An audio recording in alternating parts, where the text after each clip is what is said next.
And here we go.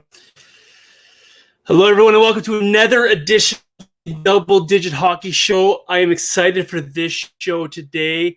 We're going to have a different type of show than I normally have here because I wanted to talk about something that obviously doesn't get talked about enough, and that is the women's side of the hockey. And to help me break this down and to talk about the women's game, to talk about hockey, is one of the best in the business at the women's game. She is on the Fan 960 a lot. She is on 660 News and Calgary Radio. Sandra Prusina joins me today. Thank you for your time, Sandra. How are you? I'm doing very well, John. How are you? Thank you for having me. It is absolutely my pleasure. Before we get diving into this women's hockey, I have to know what drives you and your passion to be in the media and sports and media business. Why sports media? Why media in general for you? Well, to sum it up very quickly, it was always a passion of mine. I loved sports as a kid. I grew up watching Hockey Night in Canada with my dad on Saturday nights in the basement, and that just became essentially a ritual. So I think that's how my love of hockey began. And I grew up as an only child, so it was something I was automatically drawn to, particularly team sports, because it allowed me to be social and be out with people. Oh, yeah. And I was fairly decent athletically, so it allowed me to progress a little bit more in sport. And media was just, I've always loved journalism. I always loved broadcasting. It was something that I just knew that I was meant to do. And I never really thought I would have a future in sports broadcasting, but luckily I was able to work my way into it. And I truly have the honor and pleasure to cover sports that I'm very, very passionate about, which would be hockey and soccer. I have such a special connection to both of those sports. I grew up loving them. You know, I collected hockey cards. I never played with Barbies. I loved hockey cards. I had, those early, what was it, like Upper Deck, Score, Pro Set. Like, I know they weren't the expensive ones, but that's what I grew up on. And I just love it. So it's truly a pleasure to be able to do this for a living, for sure. I'm glad you mentioned the soccer there because I wanted to ask you about that a couple weeks ago. Canada women's finally over the hump. What was that feeling like for you personally? Oh my goodness. It's a little bit of a dream. I've covered that team. Yeah. I covered the team even when I was in school. So that was a very long time ago when I was in university. And I'm the same generation as a lot of the older players on the team. So to see them go from a last place finish in a World Cup in 2011 and probably the lowest of lows for Christine Sinclair and this team, and for her to experience this and what she's done as an athlete for this country and how well she's represented Canada, I can't think of a person who deserves a gold medal more. So it was just wonderful. And I hope it's made people more interested in soccer because it is a wonderful sport. And these ladies have represented us so well on the international stage for so many years. So it truly is a pleasure to be able to see them get the recognition that they finally deserve. I love soccer myself. I always call it football because that's the kind of guy that I am. Yeah. And watching that match, I had people text me and they're like, "This is kind of a boring match." And I'm like, "You're not understanding what this actually is and what this means and how exciting it built to the end to that penalty kick." Happy for Christine Sinclair there and the whole team getting that medal.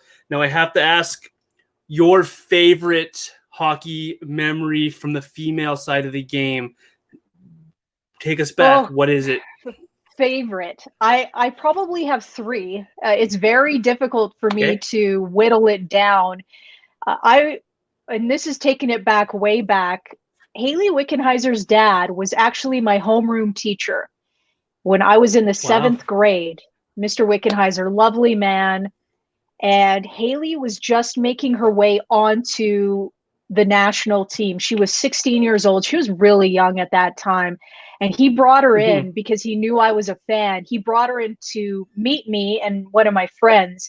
So that's more, I guess, on a personal level, but knowing what she became, not only as a player, but as a human being and how important she is to this country on so many levels, that's a special one. I've got to go to 2002. That's one of the best memories I think I have. Salt Lake City, right?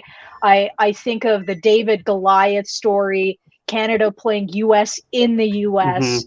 The game itself, essentially Canada played it shorthanded, if you think about it. And that particular team, how many Hall of Famers are on that team? I just think of Jana Hefford's goal, how crucial it was. And I think it was a catalyst for the men. Because I wonder, let's say the women didn't win that gold medal. The men seem so inspired. You remember that picture of Wayne Gretzky watching it? I think his wife was sitting next to him and the rest of the Canadian men were there. And then I had the true pleasure of being in Sochi in 2014 to witness one of the greatest comebacks in sports history when Canada won that game in overtime. And I just think back to the performance we saw from Marie-Philp Poulin. We knew she was good.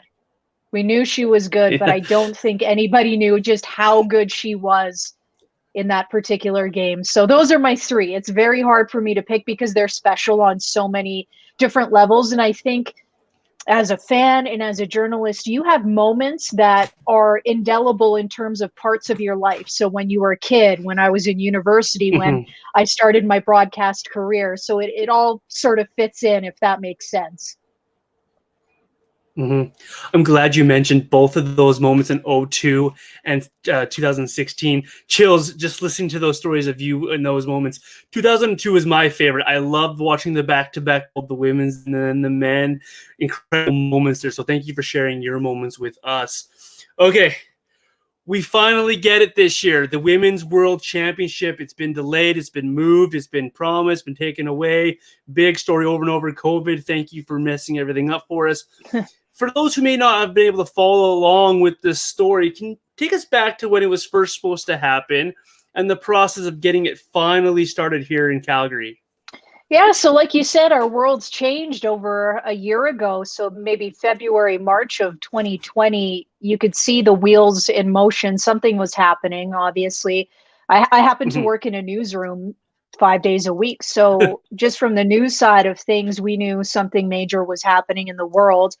And of course, everything got canceled. NHL, from the NBA to NA, everything was being canceled. And understandably, the World's Women's Hockey Championship was supposed to take place in Nova Scotia, and it got canceled. Again, understandably, 2020 was pretty much a wash for anything related to sports, right? 2021 rolls around, and everything seems to be okay. IIHF said, okay, you guys are going to go back to Nova Scotia. The tournament's going to be held there in early 2021. And the Canadian team had already gone there. They had set up shop. They had been through their quarantine. They were practicing as the home team. Obviously, that's one of the leg ups you get as hosting the tournament. And then things started to change a little bit. And the health officials in Nova Scotia thought it would be best. 2 days, I think it was 2 days. It was probably under 48 hours before the other teams started to arrive in Canada that they would just essentially, they pulled the rug under everybody involved. Hockey Canada was shocked. Actually, the reaction from everybody was, I mean, Gina Kingsbury's reaction was very, very genuine. She said the players and the entire Hockey Canada organization was shocked at the decision for Nova Scotia officials, and they just went in limbo. So you have 2 years where this tournament is canceled. And then rumors, and I think Elliot Friedman was the very first person to report that Calgary had essentially thrown its hat into the running to bring the tournament during the summer months. And at that point in time, Calgary had already started hosting curling events at Winsport. So we knew the Brier was coming, the Scotties, the Worlds, they were all set up to be hosted at Winsport in a bubble environment. And I guess it only made sense that, listen, Calgary is a hosting city, so it never shocked me that I heard that Calgary was going to host this event. And we get word that Calgary indeed would be the hosts and would pick up the slack here. And here we are, August 2021. We are, 4 days into the World Championship. It's gone without a hitch. No COVID cases. It's a very secure bubble, I will say, just being there.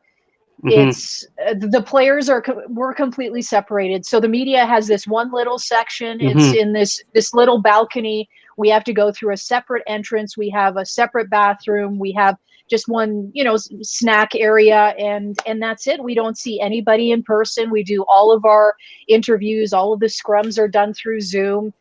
And that's the reality of the situation. And you miss out on that personal holding a microphone and being able to see a player in the flesh and in person. But listen, this is the next best thing. And so far, knock on wood, it's gone pretty flawlessly, I would say. It's nice just to have it, right? It's not an ideal time of year for some of these ladies, but it's good to have this tournament back and missing out on it, and going from the devastation of having it pulled out from underneath them, as you mentioned, actually having a game to play. One end of the spectrum for the emotions that was. How excited you're not around the players, but how can you feel the excitement from these players where you feel that on the ice from them?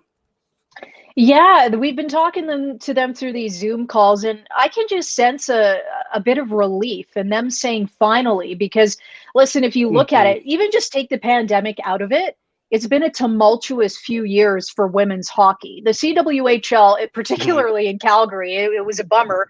The Calgary Inferno win the Clarkson Cup in 2019, and exactly a week later, as they were preparing for Worlds, they learned that the CWHL has folded. So that fall, they decide to form the PWHPA, and then the pandemic happens. So it has just been a very, very rough go for women's hockey in general. So just hearing from these players a sense of relief, and I don't think you'll hear any complaints about it happening in the summer. I know it's weird. It's weird talking about hockey at the end of August. But listen, a Stanley Cup was awarded in the summer too, right? So this is just a perfect runway for the sport. I think we were really lucky earlier this year when the Dream Gap Tour came to Calgary, and it was hosted here. It was at Sutina. Had the pleasure of being involved in that. Some games were over at the Saddle Dome. So that was a perfect runway into the Worlds. And then before you know it, Beijing is just around the corner in February. So this is a lot of momentum for these ladies. They've worked hard. I think this is the fastest and the fittest that I've seen Canada in the last few years. And I actually think that's a testament to all of the work they've been putting during the time that they weren't playing hockey. What else did you have to do but then stay in shape, right? Like, what else were you doing but working on your stick handling, because you couldn't play games? So you were working on everything else. The rumor is, and Melody Dow kind of confirmed it, but this is the fittest when looking at numbers that this group has ever been. That's incredible. That's a high bar they've set for themselves, because they've been a fit team for a long time. These ladies do take this very, very seriously. It's incredible to watch. I'm not going to complain about August. Running a hockey show here, I love the content. This is free content for me, so I love this. Yeah. I'm not going to complain about it. So let's dive into the conversation of what we're seeing at this World Championship. Team Canada, kind of a bit of a drought here of winning the whole thing. They've gone, correct me if I'm wrong, it's 5 tournaments where they have not won a gold medal in this one. And the last one, they didn't even win the gold medal game. So what do we make of Team Canada and their chances this time around? They look good. They look very, very good. I'm actually surprised at how, I don't like to use the word poor, but the level of Finland and Russia is surprising me a little bit. We'll see Switzerland coming up soon, but I actually thought that Finland and Russia would be able to at least produce a little bit of something versus Canada. But Canada right now, from both of their games to start this tournament, head and shoulders the better team. And I know people will say, well, Finland scored 2 quick goals. They did, but then Canada put the foot on the gas and won that first game pretty easily. And then you look at the game versus Russia the other night, same thing. Russia couldn't even get into double digits on the scoreboard. I mean, that ice was tilted so heavily in favor of the Canadians that at times it felt like they were on the power play when it was 5-on-5. So that's actually the biggest surprise to me. I'm not surprised that Canada's doing well and looks excellent. I'm not surprised that the Americans look fantastic. I just thought the parity would be a little bit closer than what it is. We're going to dive into that parity conversation in just a little bit, so I'm glad you brought it up there. But I wanted to talk about a few members of this Team Canada. We're used to seeing Shannon Szabados in the net for Team Canada. She's not there this time around. Let's talk about the couple of keepers that they have here. Is this Debian's net for you to take, or is this more of a tandem that we have here with Team Canada? That's actually a really hard question to ask or answer, excuse me. And the reason I say that is because Henri has barely faced any shots. So actually Canada, so it's indicative of how well Canada's playing defensively. They've let the fewest shots on goal, but then at the same time, you got to think Henri wishes that she's feeling the puck a little bit more, because as you lead up into the more meaningful games, you don't really know what you have. So Canada is facing Switzerland next. I would expect Emmerance Maschmeyer to get the start just so she can get a little bit of game action, and then they go back to Debian in the round robin game versus the Americans. But that's just a guess because Troy Ryan, he doesn't show his hand. This is his first time coaching this team, and I don't know him well enough for him to admit if he's going to be rotating the goalies. Like, I just don't know him. I don't know his tendencies as a coach because this is all very new. He only came into the fold earlier this year. So it's a learning experience, not only for him, but for us as members of the media, because we don't really know. So I think it does stay Debian's net. She's the more experienced of the trio of goalies, obviously, but Maschmeyer has shown in the past that she's up to the task. She was really good with the PWHPA. Both goalies are very good. And for Kristen Campbell, I think this is more of a learning experience for her, just to take in the worlds, see what you need to do to be able to perform at such a high level and in a best-on-best competition. Canada really has been blessed, going from Kim Pierre to Shannon Szabados to Debian. She has a very promising goalkeeper. I'm excited to see how the rest of the tournament unfolds in that for Team Canada. You mentioned Troy Ryan, the new coach. He's got a lot on his plate trying to get himself into this organization. He relies heavily on a leadership group headlined by, as we mentioned earlier in the show, Marie-Philp Poulin. Speak to her and her leadership position and what she means to not only the coach, but to the team. Marie-Philp Poulin is a perfect example of a perfect player. And by that, I mean somebody that you can put in, a center you can put in literally every situation. She is off the charts as a penalty killer, a power play specialist. She can win a draw in any kind of situation. She's willing to do whatever it takes to win a game, whether that's blocking a shot with her face. She is just incredible.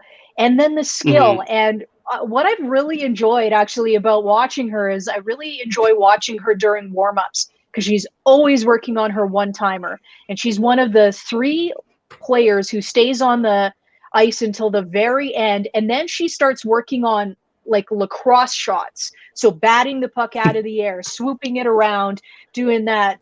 Oh my goodness, who did that in the NHL? From Carolina. I'm trying to think of the player's name. Svechnikov. Yeah, and just did the wrap. She does things like that in warm-up. So she works on literally everything.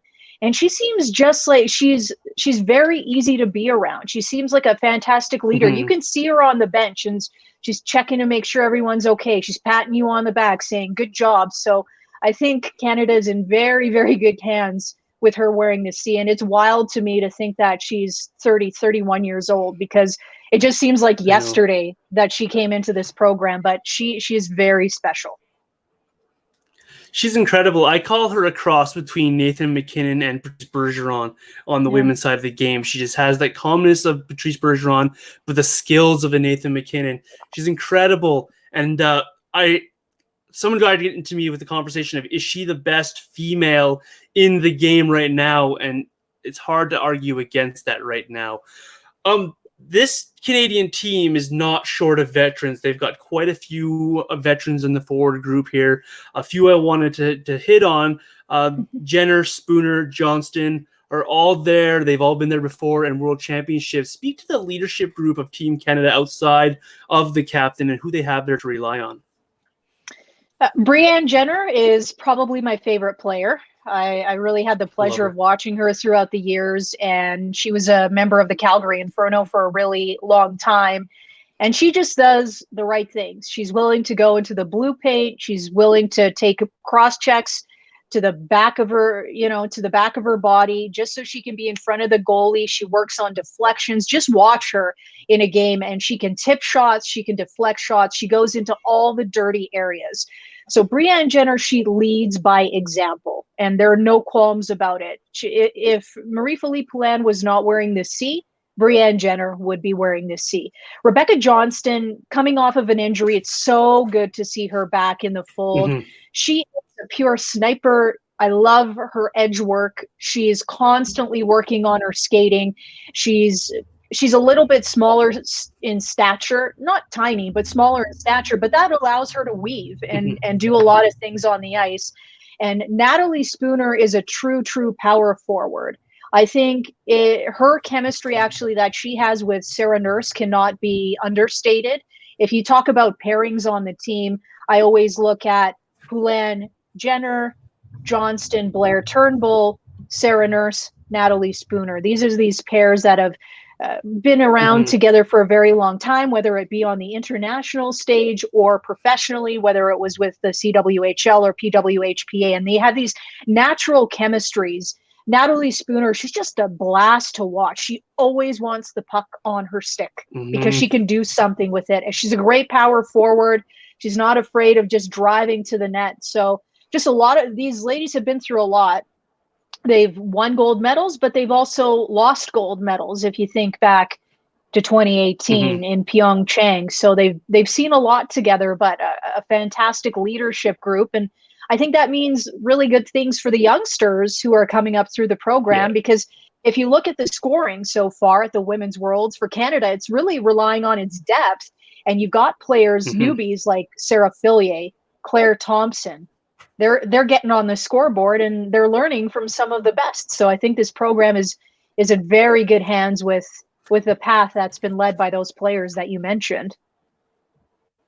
I'm glad you brought up the youngsters because that's where I'm headed here next. This last game we saw Brianna Jenner with Poulin, but they had a different line mate with them I haven't seen before. Victoria Bach was with them on that top line. Maybe speak a little bit about her and why the top line for her and what she brings to the Team Canada. Well, she's very, very skilled. She's not a huge player, but very skilled. And her goal was unfortunately waved off versus Russia because of an offside call. But if it would have counted, you'd see that she's a player, just dynamic. She can stick handle, as they say from in a phone booth. She can just make something happen out of nothing. Really appreciate her board work as well. She can take pucks off the board. She can spin around. She can take shots in off the half boards. She comes in off the half boards, moves into the slot. She can go top shelf. So very skilled. And it makes a lot of sense for her to be with the likes of Poulin and Jenner because she can learn from those players because she's eventually going to be the future of this team when Poulin and Jenner hang up their skates. Hopefully not anytime soon, but Victoria Bach, a lot of fun to watch for sure. And I apologize for putting you on the spot there. She wasn't in my notes when I sent them to you, but I had to ask about her after she was top line in that game there. You mentioned Miss Turnbull there and what she brings to this game, and she seems to be one of these up-and-coming centermen that Team Canada has. Speak a little bit about her game and how much she pushes those ahead of her and around her. Yeah, another good player that's really good in the face-off dot. She's fantastic. She wins the majority of her draws. I think she's over 70% right now, if I'm not mistaken. I took a look at the list earlier today. Incredible. So she's just great. And earlier this year when she's with the Calgary hub in the PWHPA, and she scored I refer to it as a Jerome McGinley-like goal where she took the puck on the half boards and basically just powered in on goal, went forehand, backhand, and top shelf, and wasn't afraid of getting decked. Those are the kind of goals that she scores. She's really good on the PK. She's really good on the power play. Just a versatile two-way player that you can essentially play in any sort of scenario. I'm a big fan of hers. Sarah Nurse, I want to ask kind of a different question about her. We know what she does on the ice for Team Canada and how she's growing, she's blossomed, but she's helping that push for equality also off the ice. Can you maybe talk a little bit about what she does off the ice around Team Canada and around her teammates? Yeah, I mean, she had a Barbie doll released, and then earlier this year, I remember she was on the cover of, is it Elle magazine? Oh goodness, I can't remember the magazine, but she was on the cover with Emma Button, as well as Bridget Lacquette, Sarah Nurse, and it was just this fantastic cover that came out when the PWHPA was here in Calgary, and she just takes it upon herself. Obviously, she comes from a sporting family. We know who her cousins are, and Kia and Darnell, and just the work that they do off the ice, and just to be a visible minority in hockey is huge, and it means a lot because little girls and little boys can look up to her and know that there is a future in hockey regardless of who you are, where you grow up, what your situation is. Because the nice thing is Hockey Canada and something called the Grindstone Foundation, they have these bursaries set up that are available for young boys and young girls who want to try hockey, and maybe they don't have the financial means, their parents may not have the financial means, but if they see somebody like Sarah Nurse in a position that is on the national team, they won't be scared to try hockey. And I think that's really what Sarah Nurse represents. And it's so good to see her not only successful, but successful off the ice. And I think one day she's going to make a fantastic broadcaster as well. She's very well spoken. She's natural in front of the camera. She's confident in talking about herself, the way that she grew up, the things that influenced her. And I think she takes the role of a role model really seriously. So you have to admire that. Outstanding young lady, and the work that she does on and off the ice. Just incredible story that she is. And it was Elle magazine. I looked it up as you were talking there. Thank you. You betcha. That's what I try to do here for everybody. So back to the hockey conversation here. There's one more on Team Canada before we move on here. This is a defense that not a lot of recognizable names for a lot of folks. If they don't know who these ladies are, maybe who are the standouts for you on the back end for Team Canada that now lead that charge? Well, Jocelyn Larocque is an absolute workhorse. She might not be on the score sheet every night in terms of points, but she can just eat so many minutes, and she eats the minutes well. I watch her and everything that she does, and she leads by example. She's been with the highs and lows of this team. I think back to her, and she really put herself out there at the Olympics. I remember she took off her silver medal, and she was the talk of essentially sportsmanship, and why didn't she keep her medal on? And she just showed her raw feelings in that moment, the disappointment of losing a gold medal in a shootout. And what I admire about her off the ice is she owned up to it. She said why she did what she did. And she also comes from an Indigenous background. So she's also, we talk about Sarah Nurse, right?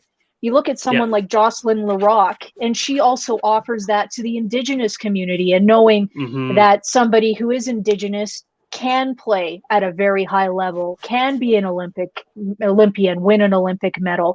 So I love what she brings both on and off the ice. Claire Thompson, another player who's just fantastic to watch, everything that she does on the ice. So, okay, we're not, Megan Mickelson isn't there. I know that she unfortunately had to pull out with an injury leading up to the tournament, and there might not be that big name on the back end right now, but they do it collectively as a group. And I think that's what you'll notice about this particular Canada group. And this is why Gina Kingsbury built the roster the way it is. It's about depth and players who you can put in any situation. And that's especially true on the back end with a lot of new faces. Ella Shelton, we saw her score the other day. Jamie Bourbonnais, a few players just making their debuts and making they're paving their own path on this team. So kudos to Jocelyn for really being somebody that they can look up to. She's a tremendous coach, and she did a really good job with this program. I was sad when Megan had to pull out of this championship, but I'm very happy for these young ladies who have a chance to grow and this opportunity now. Canada's depth is going to get tested coming up here very quickly against the United States, and that's where I want to head to next. These are the 5-time champions now, the favorite for a lot of people coming into this tournament. Just your early observations of what you've seen from the Americans. They look as expected.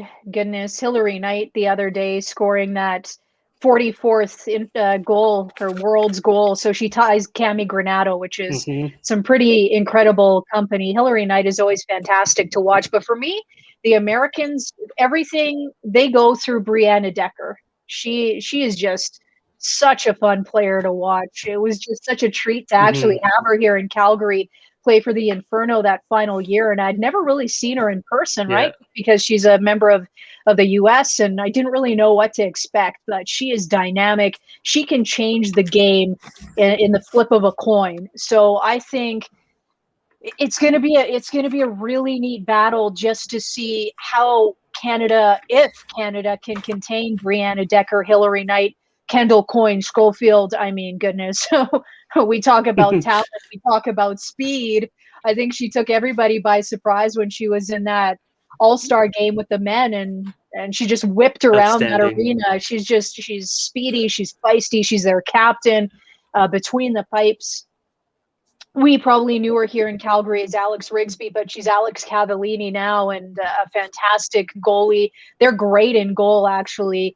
Nicole Hensley, I don't even know who's getting the upper hand there. They've split their games so far, so it's tough to say. Both are fantastic goalkeepers. So the Americans look very, very good. It'll be tough to get past them, but if there's a team that can do it, obviously it's Canada. Let's circle back to Hilary Knight here, because I grew up watching Cami Granato. That's my age range. I'll give it that to you. I watched how great she was. I watched her leading the United States against Canada all those years, battles that she had, and I thought that 44 goals is outstanding. That was a record that was like almost like the Gretzky record. Is anyone going to be able to touch that? Well, along comes Hilary Knight, and I'm in awe again. Maybe just a little bit deeper in what you've seen from Hilary Knight and how special it is to catch Cami Granato's record for the goals. Yeah, that's huge. And Hilary Knight is such a dynamic player. We were treated in the CWHL in that final couple of years where she decided to go play in Montreal, and you're on a team with her and Marie-Philp Poulin, and it was just like, all right. Unreal.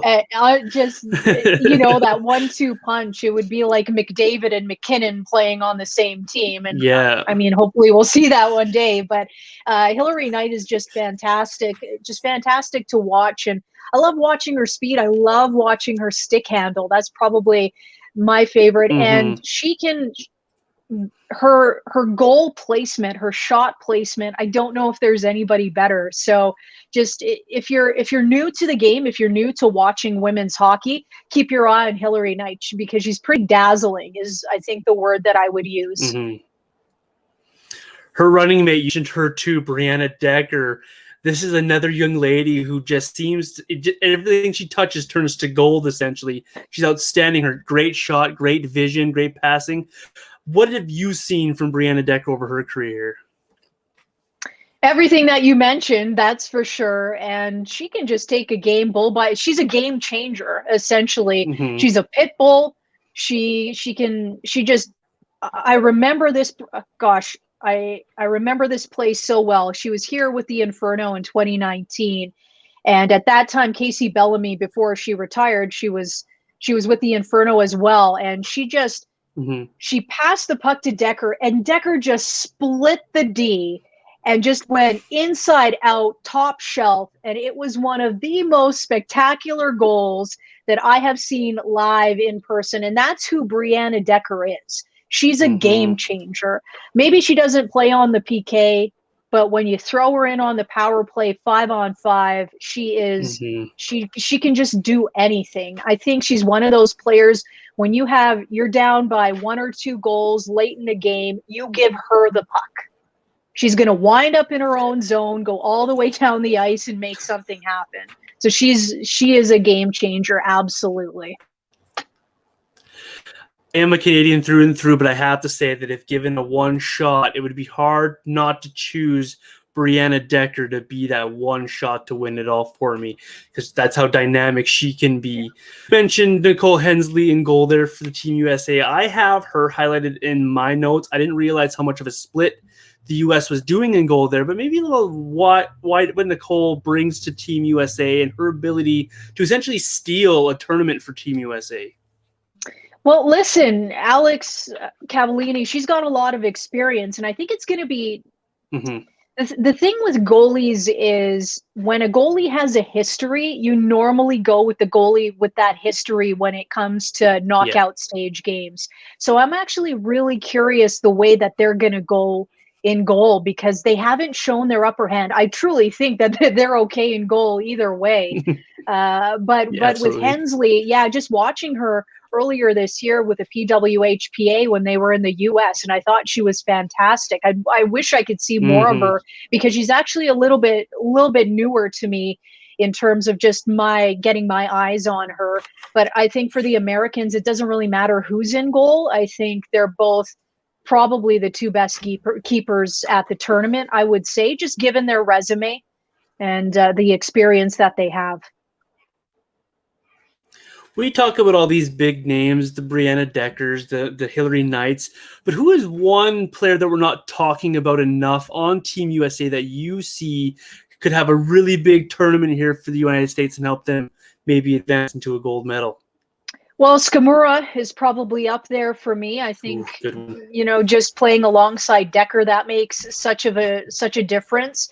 And I hadn't really paid a whole lot of attention to her, but then I watched the PWHPA's games earlier this year, when they were in the US, and she was an absolutely just fantastic two-way game breaker. And there's a reason that she can line up so well with somebody like Brianna Decker. So I think Skamura would probably be the player.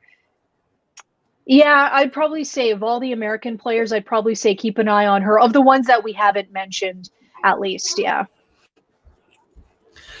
That's a great mention there. I wanted to add my 2 cents in here. I've been looking at Alex Carpenter and what she can bring for Team USA, a player that I haven't paid a lot of attention to, but I've been impressed with what I've seen from her over the last little while here with Team USA and see what she can bring to the table for the Americans. To the other teams here, we could talk about Canada, US, or blue in the face here because it's such a great rivalry with such depth, such great players. But there's a team that we saw take a step the last World Championships. Team Finland came out of essentially nowhere, beat Canada, and took USA to a shootout in the gold medal game. What are we seeing from Team Finland this time around? Are they still that good? Is that program finally taken that step for you? It's interesting. From what I've seen from them, they've been okay. And I don't like to use that term too loosely, but I thought they would look better than what they do. And I know a lot of people say, well, Nora Ratu isn't here. She's probably one of the best goalkeepers that has ever played in the entire world, but I don't think that's the issue. Goalkeeping isn't the issue for the Finns right now. It's creating chances and getting the puck in the net, and I'm just not seeing that yet. So I'm actually a little bit puzzled. In that first period against Canada, I thought they looked pretty good, but then as Canada started to progress and put the foot on the gas, I actually thought the Finns played a little bit scared. And you can't do that versus Canada and US. And I thought one of the reasons they had success in the 2019 edition of the Worlds is because they didn't play scared. They played like they deserved to be there. So they're almost a little bit frightened right now. But hearing from the Finnish coach after that game versus Canada, and he essentially said, okay, listen, we played Canada. We're going to progress ourselves into this tournament.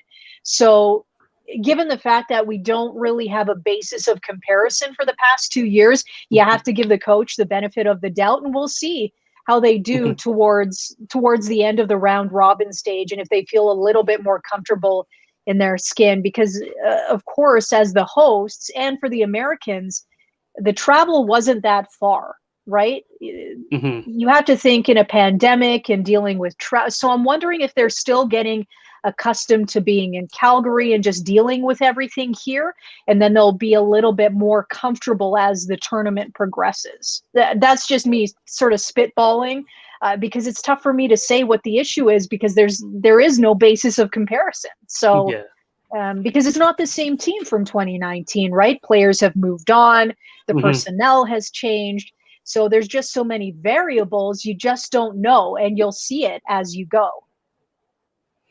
There is one consistent for Finland here. She is now the leader in games played at the Women's World Championship. I'm going to let you pronounce her last name because it's tongue-tying me. But Jenny, she's gone out there. She's played a lot of games for Finland, and she's done a really remarkable job. Just maybe a word on what she brings to the table for them. Yeah, I continue to butcher her name as well. So, but listen, 77 games played, that's something to be really, really proud of. And if you think she played against the likes of Jana Hefford, Haley Wickenheiser, she played against Gina Kingsbury, Carla McLeod. So she has played every iteration of the Canadian team, which I think is fascinating. She's an Olympic medalist, and I remember when they won bronze in 2010. So that would have been Vancouver. And after they won the bronze, happened to see them out celebrating, and Jenny was there, and just the jubilation, knowing that they had won an Olympic medal, and that vivid image has always stuck in my mind. So for her to be such a workhorse, and it's really weird. I was actually looking at a lot of the player birth dates, and she's one of the only ones in the entire tournament to still be born in the 1980s. And I mean late 1980s. So that to me, that just tells you how she's seen everything, and she's seen the women's game progress from what it was from 2002 to a really chippy, when it was really chippy and not as back and forth, to the finesse game and the skilled game that we're seeing now. So you got to give her kudos for that. And that's just a wonderful, wonderful record. 77 is a good number. It's a big number. Yeah.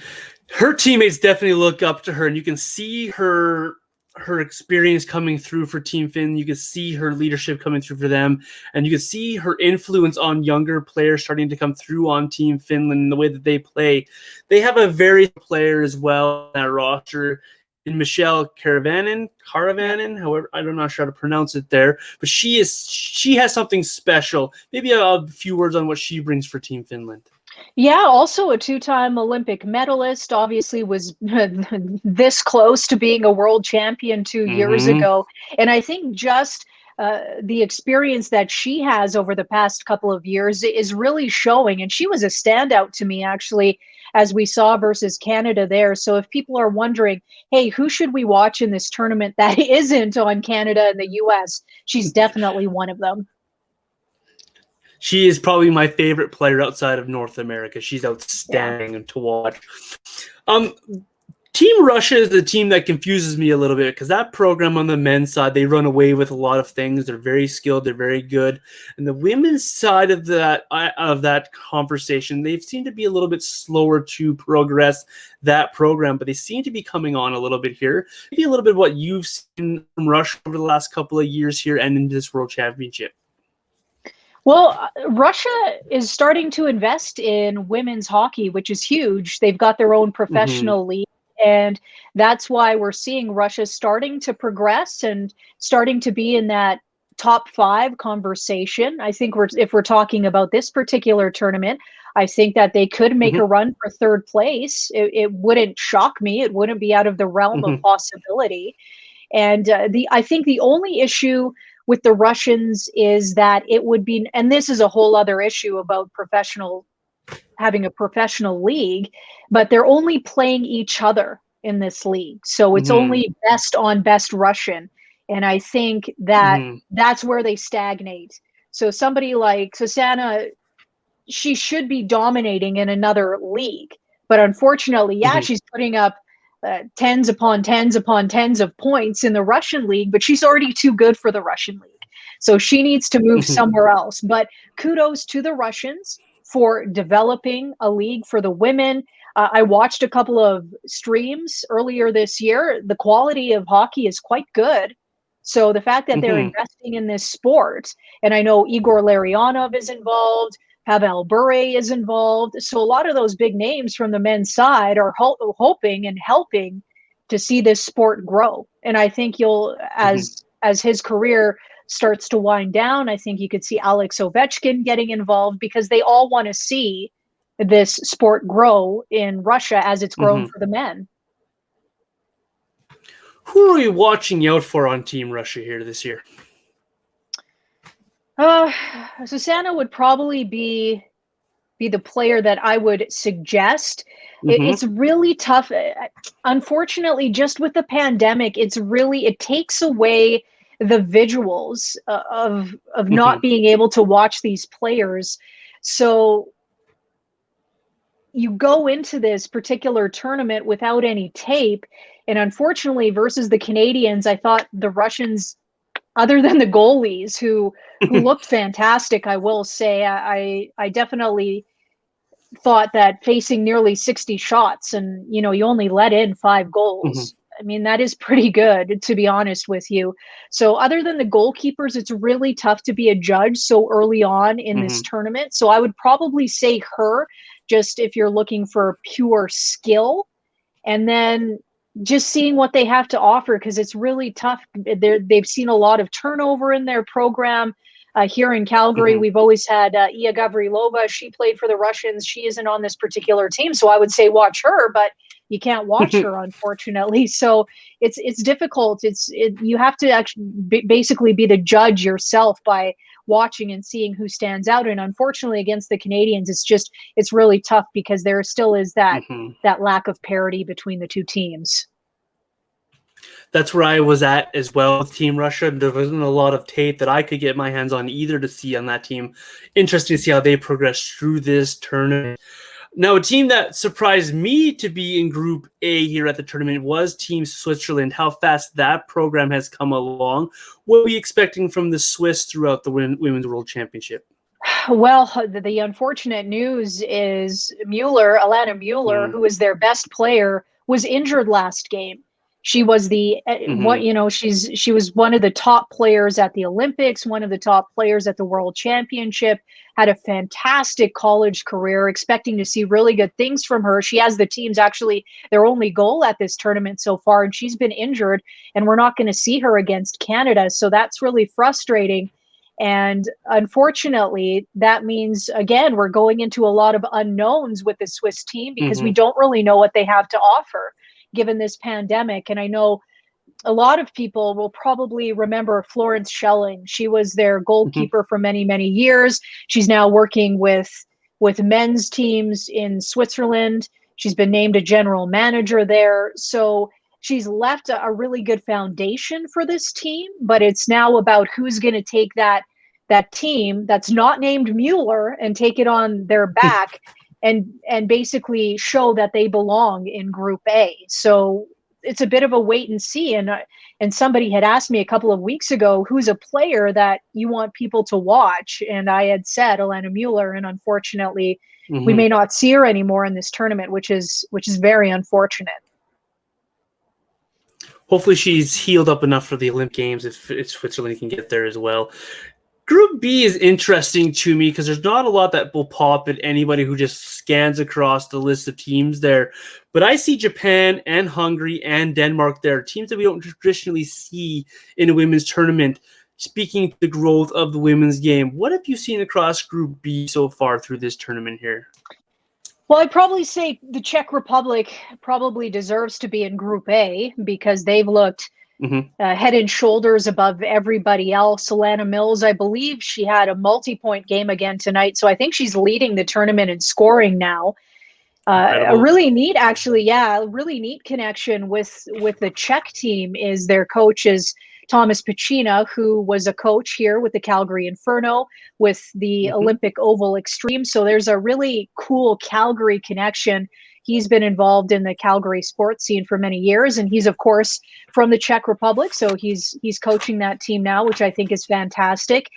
In terms of Hungary, Denmark, and Japan, and I never like saying this as a woman, especially as a woman who supports women's sport, but I think that they're just grateful to be in this opportunity to be in a tournament with Group A, because there's no relegation, obviously, as you know, just given what's happened with the pandemic, couldn't do those relegation tournaments. So I think for them, it's about having this experience and being able to see, okay, this is the level that we need to aspire to.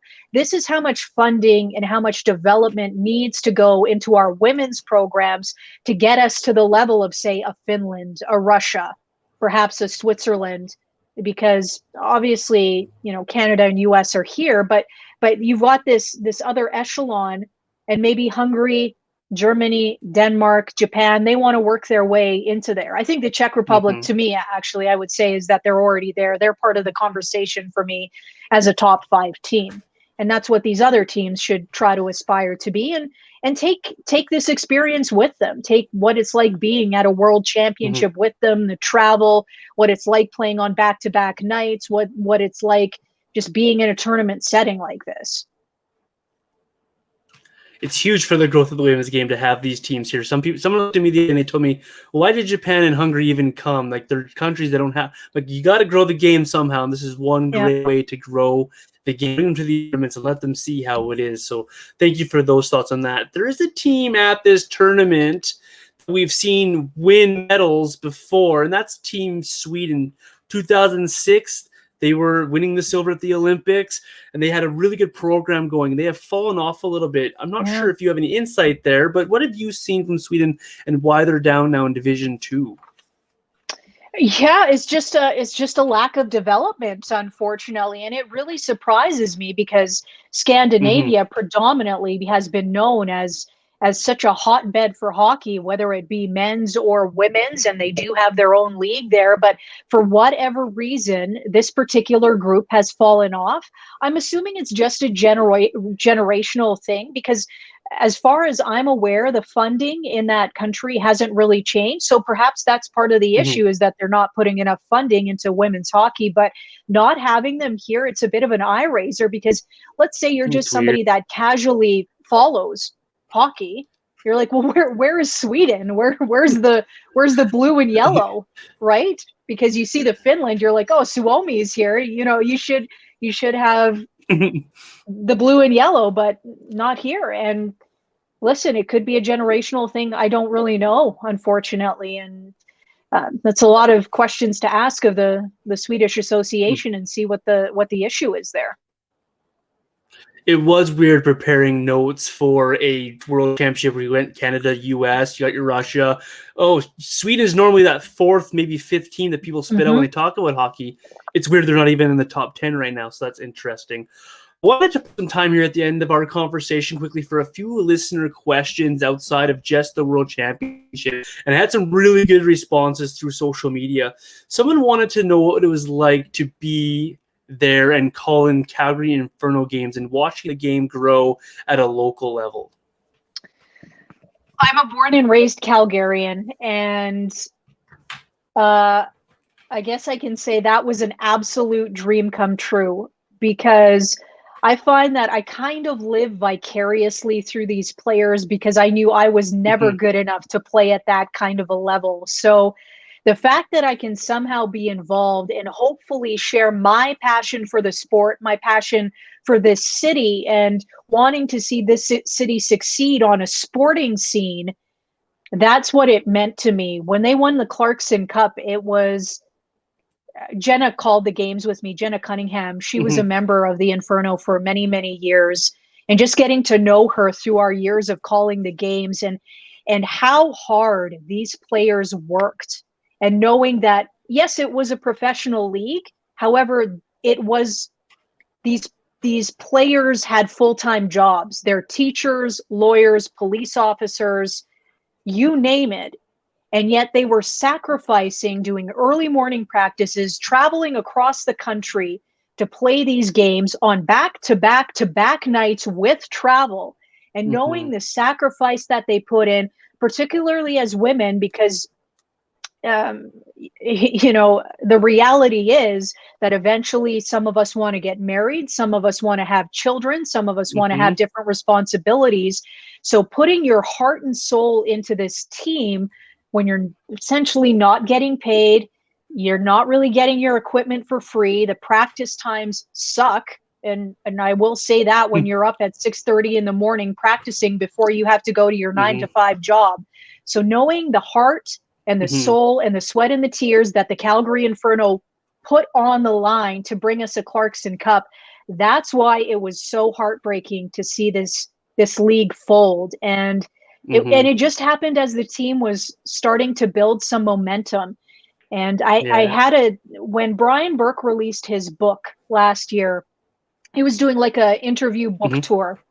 And I had the chance to talk to him, and he was kind of just giving me really, you know, I'm talking to him about his book, and he's giving me, you know, huff gruff answers, just the way that Brian Burke is. That's his MO. Yeah. But then I started to talk to him about women's hockey, and his personality turned 180 degrees. And I'll share this with you. He used to come to Calgary Inferno games, and he would sit up in the corner by himself just so he could watch. And he would come in, he would pay for a ticket, and then he would hand them an extra $50, $100, $200 because he knew how important that money was.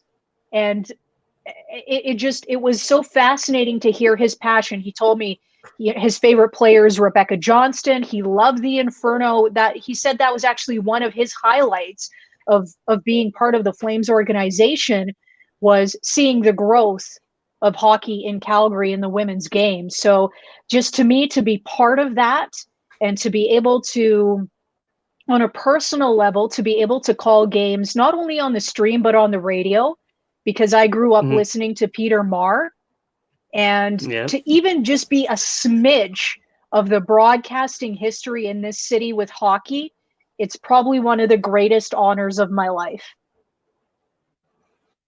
I miss the Inferno. I'm not going to love the Inferno. I love that league. It was fun to watch. I appreciated your calls when I couldn't make it 2 games. It's sad that they're gone now, and thank you for sharing that Brian Burke story. That guy is more incredible than people realize, and I recommend his book to anyone who doesn't read it. I haven't read his last one yet myself, but it's on my list for sure. One last question for you from these fans here. I had 4 different guys ask me the same question to ask you, so I'm going to rephrase it for all of them to you here. What is one thing that you would like to see over the next few years to help grow the women's sport? Do you mean hockey? Yeah. Or do you just mean hockey? Well, there needs to be one professional league. There are no questions about it. I really need to see the NHL pony up a little bit here, because representation matters. And as much as people think it doesn't, for a woman and for women's sport, it does. So knowing how meaningful it is when Connor McDavid, Johnny Gaudreau, Mark Giordano throw on a PWHPA hoodie, and people are like, well, it's just a piece of clothing. No, that's skill representing skill, honoring skill. That's knowing that Johnny Gaudreau respects what these women do. And when you see somebody like that wearing PWHPA gear, that means that they care, and that means that it is the best.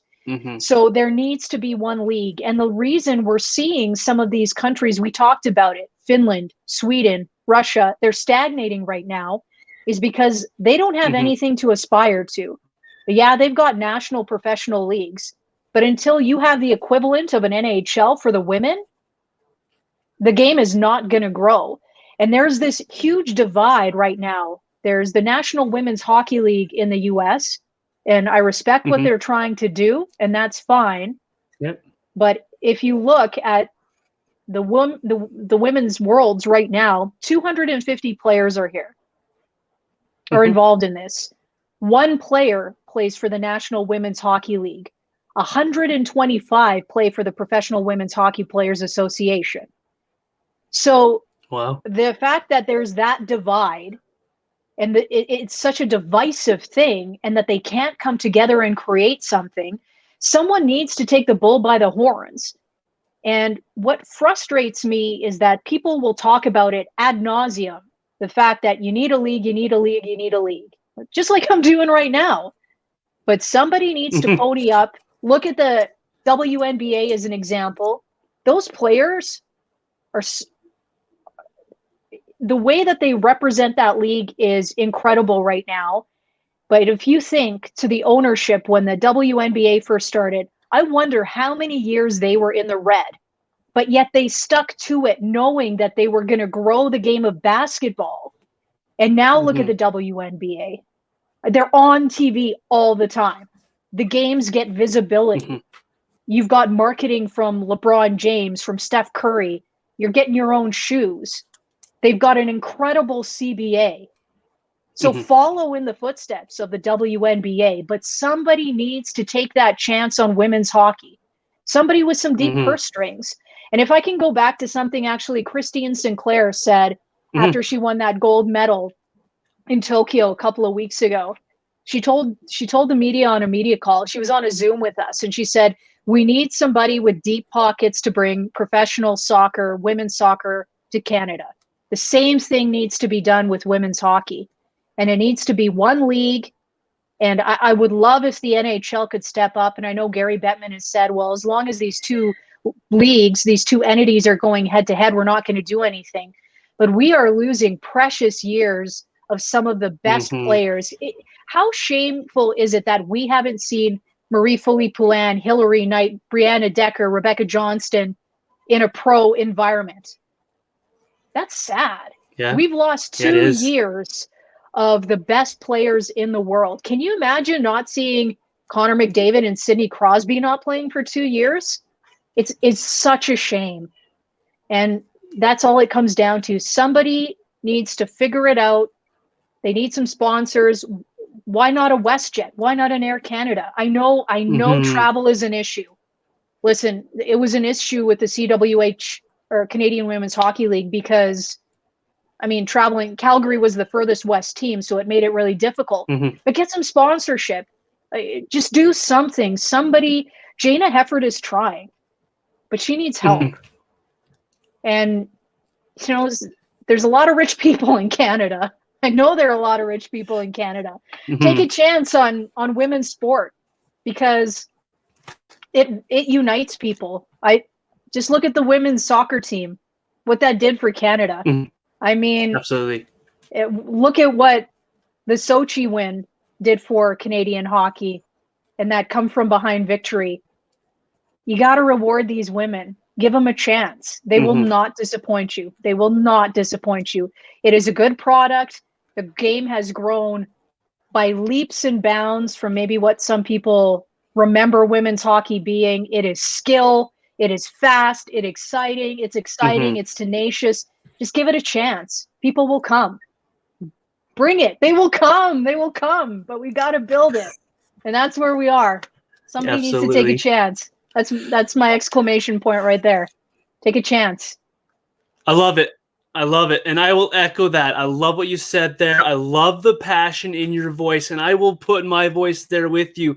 Let's take a chance. Let's get a league going here. These women, like you mentioned, 2 years without seeing a lot of these stars we just talked about throughout this entire show. We haven't seen them play in a league somewhere, and that is an absolute shame. As great as those games are, the PH I put on here, we need a league here for these ladies to play in. I love it. I love the passion. Thank you, Sandra, so much for parking an hour for me today. I know you're busy, so I do appreciate it. I hope you enjoy the rest of the Women's World Championship, and I appreciate all that you've done for me today. Oh, my pleasure, John. Thank you for letting me share. It means a lot. You're absolutely welcome, and I love the passion that you bring to your broadcast as well. Keep up the great work on the Fan and 660 News as well. Thank you. Thank you for tuning in. And Thank you, listeners, watchers, wherever you've tuned into the podcast show today. I appreciate your support and you're listening here. Get behind Sandra Prusina here. You can find her on Twitter and you can find what her work and her passion as well. Watch that World Women's Championship. Have you guys a great rest of your week, and I'll see you guys again next week. Thank you so much.